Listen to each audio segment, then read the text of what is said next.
नमस्कार मैत्रिणींनो. तर आज मी दिवाळीची काही थोडी बहुत राहिलेली खरेदी केलेली आहे. म्हणजे मी मोंढ्यातून तर सगळं सामान भरलेलंच होतं. पण आता हे की काही म्हणजे वस्तू थोडं मोंढ्यात महाग वाटत होत्या, म्हणून मी डीमार्टला गेले होते आणि डीमार्टमधून ही खरेदी केलेली आहे.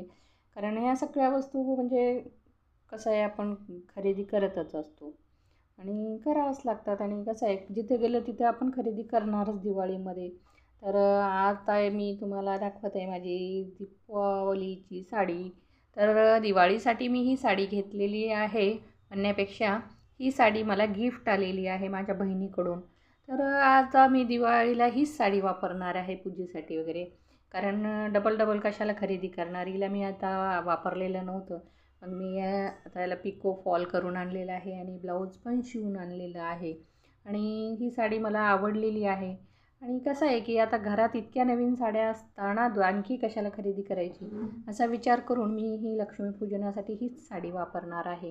तर ही साडी तुम्हाला कशी वाटते का, म्हणजे कलर वगैरे कसा आहे? मला हा कलर जास्त आवडत असतो. कसं आहे, नेव्ही ब्ल्यू, स्काय ब्ल्यू, हे ब्ल्यू कलर मला खूप आवडतात. त्यामुळे मी जास्त करून याच कलरची कपडे मी घेत असते सगळे. म्हणजे ड्रेस असो किंवा टॉप असो, साडी असो किंवा काही असो. तर अशा कलरची बऱ्याच म्हणजे कपड्याचं कलेक्शन माझ्याकडं आहे. तर आणि माझ्या बहिणीने पण मला आवडताच कलर दिलेला आहे. कारण तिलाही माहिती आहे ही स्काय ब्ल्यू वगैरे ब्ल्यू कलर जास्त वापरते म्हणून.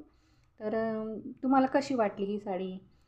आता ही माझ्या बहिणीने गिफ्ट केलेली आहे. आता थोडंसं म्हणलं वापरायला काढावंच. आणि लागतातच साड्या आपल्याला, वर्षातून 4-5 साड्या तरी आपल्याला नवीन लागतातच. संक्रांत, दिवाळी आणि लग्न सराईमध्ये एखाद्याचं म्हणजे जवळचं कोणाचं लग्न असलं तर आपण नवीन साडी घेतच असतो. तर तुम्हाला कसा वाटला आजचा हा व्हिडिओ?